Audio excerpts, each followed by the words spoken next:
The Adventures of Huckleberry Finn by Mark Twain. Chapter 31. We doesn't stop again at any town for days and days, kept right along down the river. We was down south in the warm weather now, and a mighty long ways from home. We begun to come to trees with Spanish moss on them, hanging down from the limbs like long gray beards. It was the first I ever see it growing, and it made the woods look solemn and dismal. So now the frauds reckoned they was out of danger, and they begun to work the villages again. First they done a lecture on temperance, but they didn't make enough for them both to get drunk on. Then in another village they started a dancing school, but they didn't know no more how to dance than a kangaroo does. So the first prance they made, the general public jumped in and pranced them out of town. Another time they tried to go at yellocution, but they didn't yellocute long till the audience got up and give them a solid good cussin' and made them skip out. They tackled missionarying and mesmerizing and doctoring and telling fortunes and a little bit of everything, but they couldn't seem to have no luck. So at last they got just about dead broke and laid around the raft as she floated along, thinking and never saying nothing, by the half a day at a time, and dreadful blue and desperate. And at last they took a change and begun to lay their heads together in the wigwam and talk low and confidential 2 or 3 hours at a time. Jim and me got uneasy. We didn't like the look of it. We judged they was studying up some kind of worse deviltry than ever. We turned it over and over, and at last we made up our minds they was going to break into somebody's house or store, or was going into the counterfeit money business or something. So then we was pretty scared, and made up an agreement that we wouldn't have nothing in the world to do with such actions, and if we ever got the least show, we would give them the cold shake and clear out and leave them behind. Well, early one morning we hid the raft in a good, safe place, about 2 miles below a little bit of a shabby village named Pikesville, and the king he went ashore and told us all to stay hid whilst he went up to town and smelt around to see if anybody had got any wind of the royal nonsense there yet. "House to rob, you mean," says I to myself, "and when you get through robbing it, you'll come back here and wonder what has become of me and Jim and the raft, and you'll have to take it out and wondering." And he said if he weren't back by midday, the Duke and me would know it was all right, and we was to come along.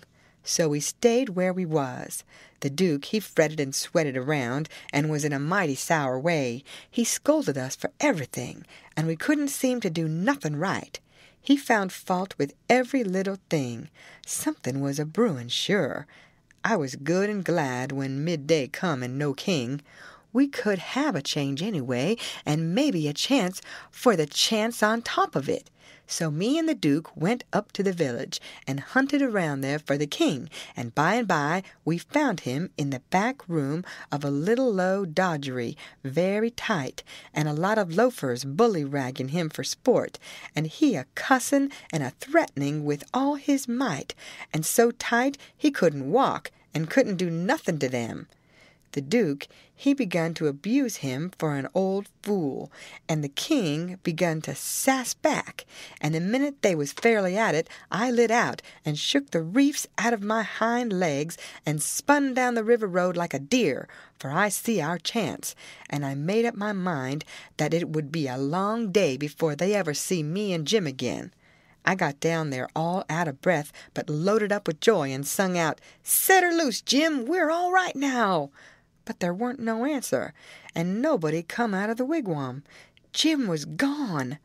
I set up a shout, and then another one, and run this way and that in the woods, whooping and screeching, but it weren't no use. Old Jim was gone. Then I set down and cried. I couldn't help it, but I couldn't set still long. Pretty soon I went out on the road, trying to think what I better do, and I run across a boy walking, and asked him if he'd seen a strange nigger dressed so-and-so, and he says, "Yes." "Whereabouts?" says I. "Down to Silas Phelps's place, 2 miles below here." He's a runaway nigger, and they've got him. Was you looking for him?" "You bet I ain't. I run across him in the woods about an hour or two ago, and he said if I hollered he'd cut my livers out, and told me to lay down and stay where I was, and I done it. Been there ever since, afeard to come out. Well, he says, you needn't be afeard no more, because they've got him. He run off from down south somewheres. It's a good job they got him." "Well, I reckon there's $200 reward on him. It's like picking up money out on the road." "Yes, it is, and I could have had it if I'd been big enough. I seen him first. Who nailed him?" "It was an old fellow, a stranger, and he sold out his chance in him for $40 because he's got to go up the river and can't wait. Think of that now. You bet I'd wait if it was 7 year. "That's me every time," says I, "but maybe his chance ain't worth no more than that. If he'll sell it so cheap, maybe there's something ain't straight about it." "But it is, though, straight as a string. I see the handbill myself. It tells all about him, to a dot, paints him like a picture, and tells the plantation he's from, below New Orleans. No sirree, Bob, they ain't no trouble about that speculation, you bet you. Say, give me a chaw tobacco, won't you?" I didn't have none, so we left. I went to the raft and set down in the wigwam to think, but I couldn't come to nothing. I thought till I wore my head sore, but I couldn't see no way out of the trouble. After all this long journey, and after all we'd done for them scoundrels, here it was all come to nothing. Everything all busted up and ruined, because they could have the heart to serve Jim such a trick as that, and make him a slave again all his life, and amongst strangers, too, for $40 dirty dollars. Once I said to myself it would be 1,000 times better for Jim to be a slave at home where his family was, as long as he'd got to be a slave, and so I'd better write a letter to Tom Sawyer and tell him to tell Miss Watson where he was. But I soon give up that notion for 2 things. She'd be mad and disgusted at his rascality and ungratefulness for leaving her, and so she'd sell him straight down the river again. And if she didn't, everybody naturally despises an ungrateful nigger, and they'd make Jim feel it all the time, and so he'd feel ornery and disgraced. And then, think of me! It would get all around that Huck Finn helped a nigger to get his freedom, and if I was ever to see anybody from that town again, I'd be ready to get down and lick his boots for shame. That's just the way. A person does a low-down thing, and then he don't want to take no consequences of it. Thinks as long as he can hide, it ain't no disgrace. That was my fix exactly. The more I studied about this, the more my conscience went to grinding me, and the more wicked and low-down and ornery I got to feeling. And at last, when it hit me all of a sudden that here was the plain hand of Providence slapping me in the face and letting me know my wickedness was being watched all the time from up there in heaven, whilst I was stealing a poor old woman's nigger that hadn't ever done me no harm, and now was showing me there's one that's always on the lookout, and ain't a-going to allow no such miserable doings to go only just so fur and no further. I most dropped in my tracks, I was so scared. Well, I tried the best I could to kinder soften it up somehow for myself by saying I was brung up wicked, and so I weren't so much to blame, but something inside of me kept saying, there was the Sunday school you could 'a' gone to it, and if you'd 'a' done it, they'd 'a' learnt you there that people that acts as I'd been acting about that nigger goes to everlasting fire. It made me shiver, and I about made up my mind to pray and see if I couldn't try to quit being the kind of a boy I was and be better. So I kneeled down. But the words wouldn't come. Why wouldn't they? It weren't no use to try and hide it from him, nor from me neither. I knowed very well why they wouldn't come. It was because my heart weren't right. It was because I weren't square. It was because I was playing double. I was letting on to give up sin, but away inside of me I was holding on to the biggest one of all.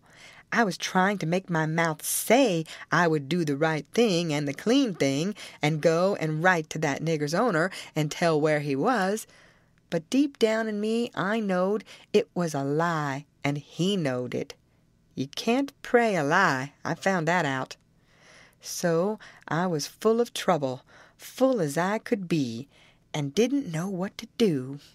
At last I had an idea, and I says, I'll go and write the letter, and then see if I can pray.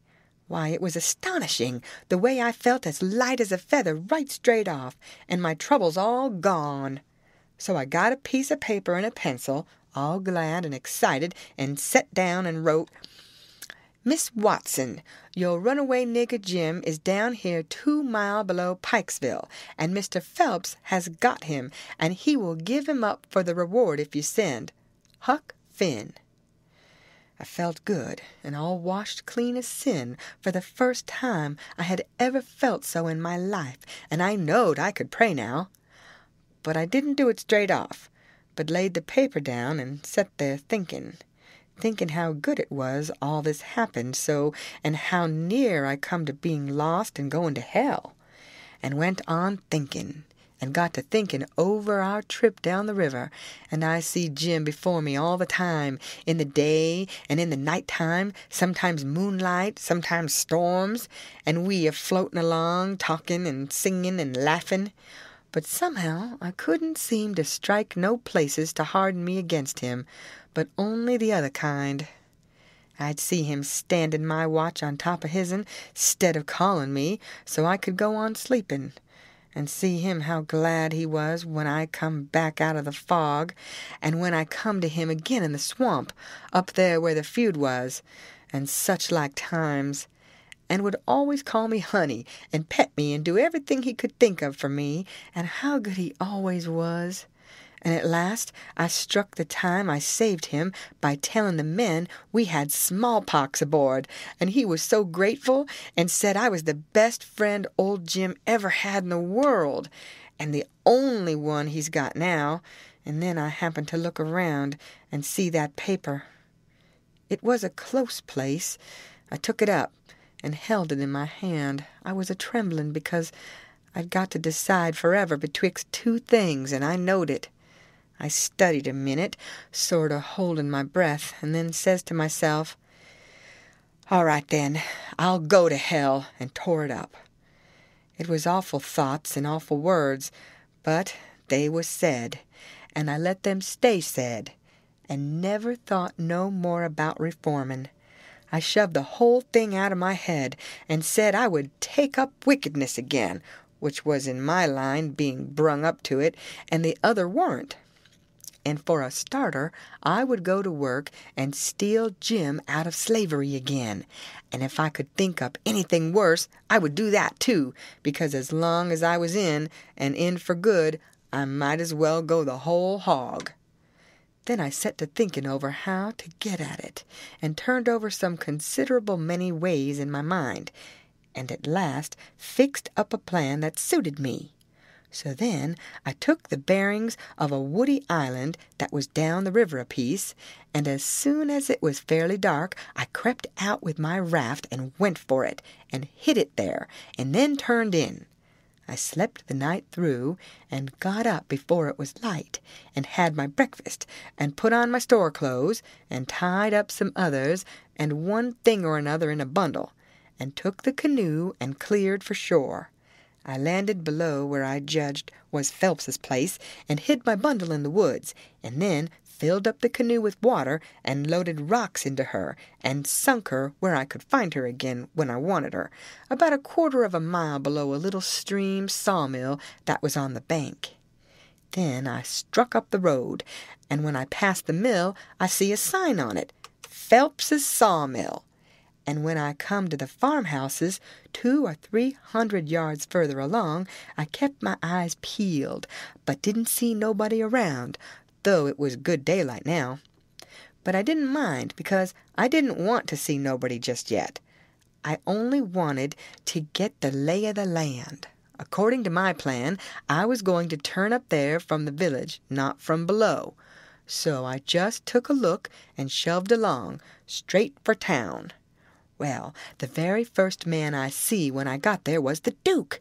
He was sticking up a bill for the Royal Nonesuch 3-night performance like that other time. They had the cheek, them frauds. I was right on him before I could shirk. He looked astonished and says, "Hello, where'd you come from?" Then he says, kind of glad and eager, "Where's the raft? Got her in a good place?" I says, "Why, that's just what I was going to ask your grace."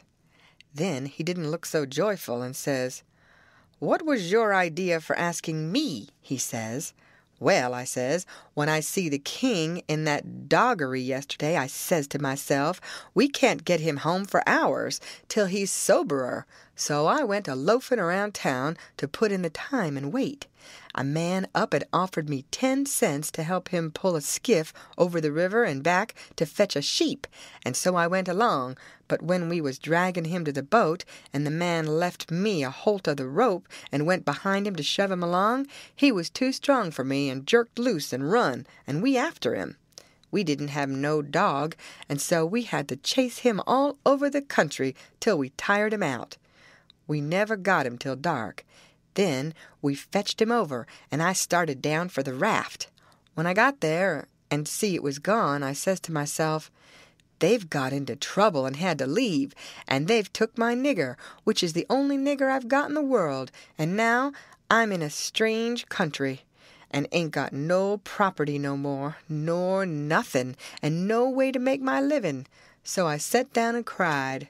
I slept in the woods all night. But what did become of the raft then? And Jim, poor Jim? Blamed if I know, that is. What's become of the raft? That old fool had made a trade and got $40, and when we found him in the doggery, the loafers had matched $half with him and got every cent but what he'd spent for whiskey. And when I got him home late last night and found the raft gone, we said, "That little rascal has stole our raft and shook us and run off down the river." I wouldn't shake my nigger, would I? The only nigger I had in the world, and the only property? We never thought of that. Fact is, I reckon we'd come to consider him our nigger. Yes, we did consider him so. Goodness knows we had trouble enough for him. So when we see the raft was gone, and we flat broke, there weren't anything for it but to try the Royal Nonesuch another shake. And I've pegged along ever since, dry as a powder horn. Where's that 10 cents? Give it here. I had considerable money, so I give him 10 cents, but begged him to spend it for something to eat, and give me some because it was all the money I had, and I hadn't had nothing to eat since yesterday. He never said nothing. The next minute he whirls on me and says, "Do you reckon that nigger would blow on us? We'd skin him if he done that." "How can he blow? Hain't he run off?" "No, that old fool sold him and never divided with me, and the money's gone." "Sold him?" I says, and begun to cry. "Why, he was my nigger, and that was my money. Where is he? I want my nigger." "Well, you can't get your nigger, that's all, so dry up your blubbering. Looky here, do you think you'd venture to blow on us?" "Blamed if I think I'd trust you. Why, if you was to blow on us—" He stopped, but I never see the Duke look so ugly out of his eyes before. I went on a-whimperin' and says, "I don't want to blow on nobody, and I ain't got no time to blow nohow. I got to turn out and find my nigger."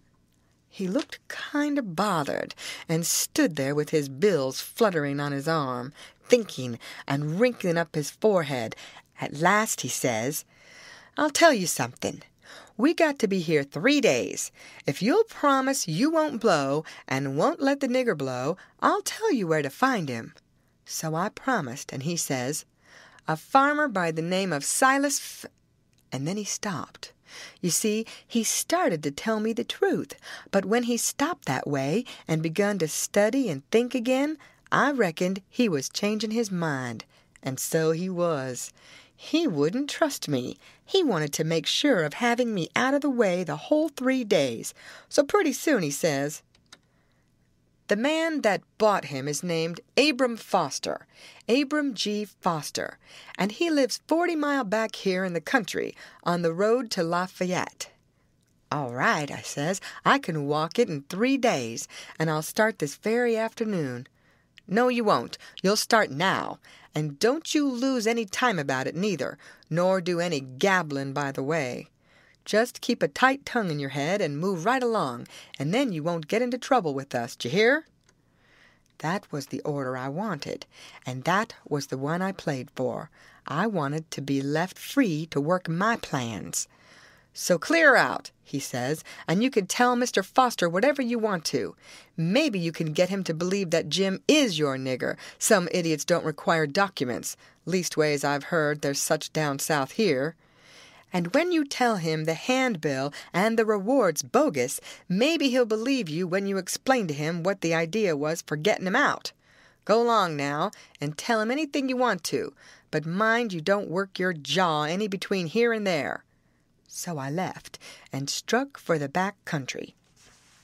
I didn't look around, but I kind of felt like he was watching me. But I knowed I could tire him out at that. I went straight out in the country as much as a mile before I stopped. Then I doubled back through the woods towards Phelps's. I reckoned I'd better start in on my plan straight off without fooling around, because I wanted to stop Jim's mouth till these fellows could get away. I didn't want no trouble with their kind. I'd seen all I wanted to of them, and wanted to get entirely shut of them. End of chapter. Read by Lorraine Montgomery for Lit to Go on the web at fcit.usf.edu.